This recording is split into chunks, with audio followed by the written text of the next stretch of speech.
메이저리그 최강 겉번 타자. 김혜성 소속팀인 다저스의 내셔널리그 지구 라이벌과의 첫 번째 만남에서 로버츠 감독의 부름을 받았습니다. LA 다저스와 샌디에이고 파드리스와의 1차전, 다저스가 1위이긴 하지만 단 한 경기 차로 박빙 상황입니다. 김혜성은 팀의 희망이 될 수 있을까요? 김혜성은 현재 메이저리그 3개월 차인데도 타율이 0.4배으로 전체 1위이며 OPS는 1.56으로 메이저리그 전체 2위의 성적을 기록하고 있습니다. 최근 5경기에서는 무려 타율이 5할입니다. 표본 오차가 적다는 게 유일한 흥미 요소입니다. 그는 27경기에 출전했고 58타석에 올랐습니다. 아직 로버츠 감독은 김혜성의 가치를 주전으로 인정하고 있지 않죠.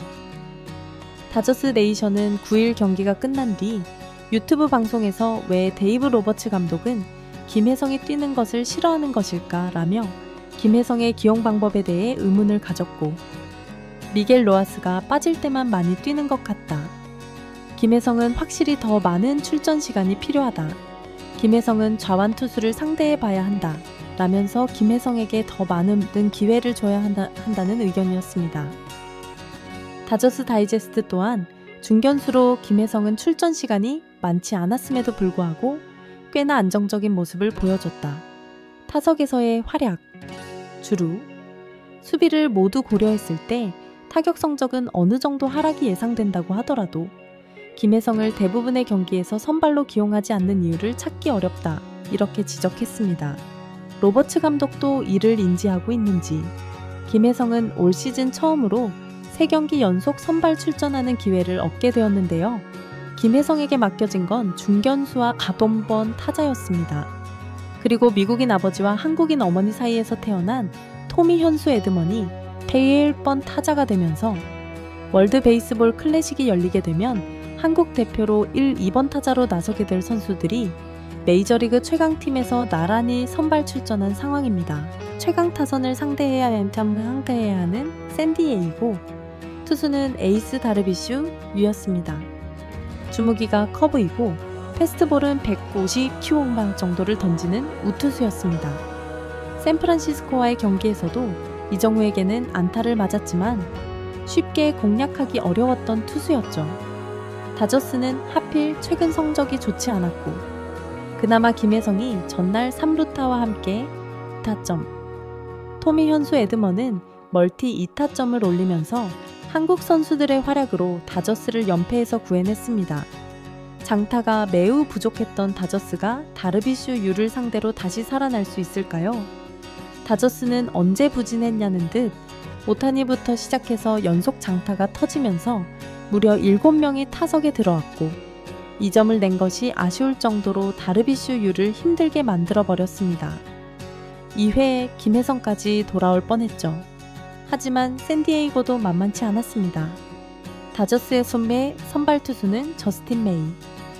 메이는 들쭉날쭉한 컨디션으로 다저스의 투수진이 완전히 붕괴될 정도로 부상자가 폭출하면서 마운드에 올랐습니다. 메이 역시 1번. 타자 페르난도 타티스 주니어에게 두들겨 맞고 계속 맞으면서 1회에 2실점. 이 경기는 라이벌전인 만큼 매우 흥미롭게 경기가 이어지게 되었습니다. 샌프란시스코 경기 때와는 매우 다른 타격전 양상으로 진짜 재밌었습니다. 2회 초 원아웃 상황에서 타석에 선 김혜성, 다르비슈 유의 초구는 높은 패스트볼. 김혜성은 전혀 흔들림 없이 볼을 골라냅니다. 방송에서는 김혜성이 타석에 섰는데도 그동안 김혜성이 공수주 맹활약하는 하이라이트 장면을 보여주기도 했습니다. 다르비슈 유의 2구, 다시 한번 선택한 몸쪽 패스트볼. 이건 김혜성에게 찬스였습니다. 패스트볼에 강점이 있는 데다가 몸쪽으로 왔을 때 매우 강한 타구를 만드는 김혜성. 아쉽게도 160km 파울을 만듭니다. 다른 팀이라면 웬만해선 상위 타선에 있어야 할 선수기 때문에 다르비슈 유도 경기할 수밖에 없는 상황.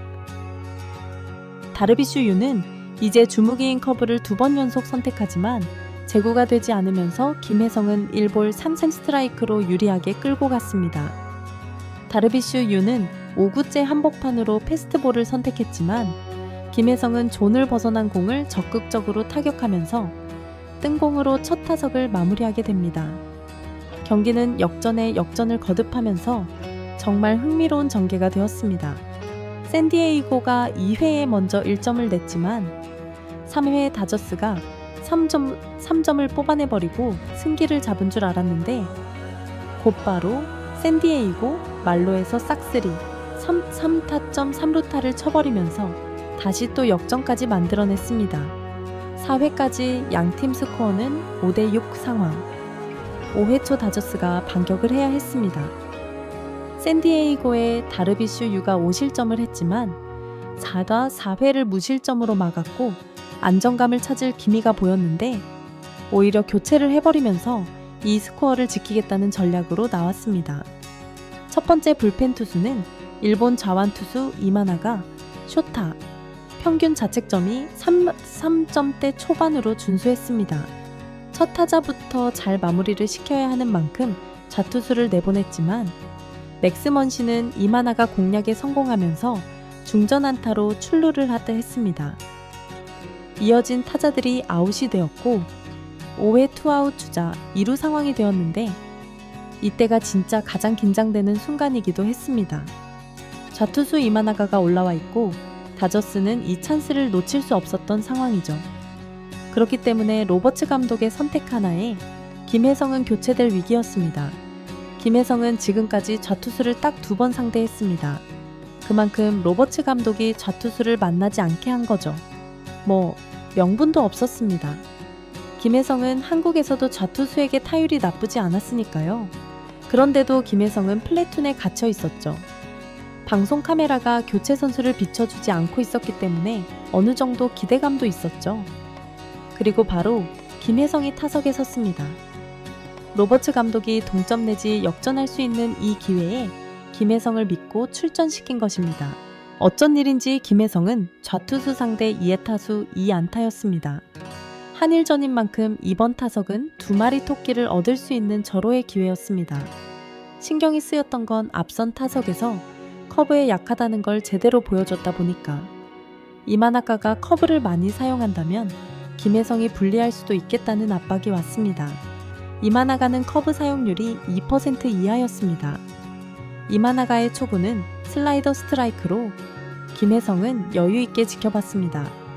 이 정도로 충분히 칠 수 있다는 자신감이 느껴졌죠. 그리고 2구째 이마나가는 또다시 슬라이더를 선택했고 몸쪽으로 던졌는데 김혜성이 제대로 끌어당겨서 1루간 페어로 총알타구를 만들어내면서 1타점 2루타를 완성했습니다. 팀의 귀중한 동점 승부에 균형을 다시 맞춰놨습니다. 로버츠 감독의 믿음에 제대로 부응한 김혜성. 이번 경기로 여전히 타율은 4할대입니다. 오타니가 힘없이 물러나면서 동점으로만 만족해야 했습니다. 김혜성은 3타수 1안타, 타율 4할 1푼, OPS는 1.028까지 오른 상황입니다. 이 경기가 다저스가 이기기만을 바라는 건 애매했습니다. 문제는 다저스, 샌디에이고, 샌프란시스코가 완전히 바뀐 상황이다 보니까 샌프란시스코를 1순위로 응원하는 입장에서 어느 팀이 이기길 바라야 하는지 정말 애매했습니다. 급기야 차라리 다저스의 패배를 바라게 되는 상황이 와 버렸습니다. 8회 초 1사 상황에서 김혜성이 타석에 올랐습니다. 그런데 갑자기 김혜태성이 벤치로 걸어 들어가더니 교체가 된 겁니다. 그러니까 샌디에이고 감독이 김혜성을 상대하기 위해서 좌완 투수로 교체를 결정했고 이에 로버츠 감독이 김혜성을 빼고 키케 에르난데스로 올린 겁니다.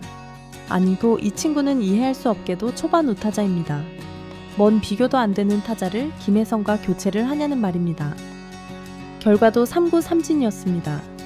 로버츠 감독의 이 선택은 결과에 따라서 팬들에게 분명 문매를 당할지도 모릅니다. 다저스는 연장전에서 2점을 내고 샌디에이고가 1점을 내면서 다저스가 연승에 성공하고 샌디에이고는 이제 3위로 추락하게 되었습니다. 김혜성의 귀중한 동점, 2루타의 힘이었다는 거 인정하시죠? 이제 김혜성은 또 언제 나오게 될까요?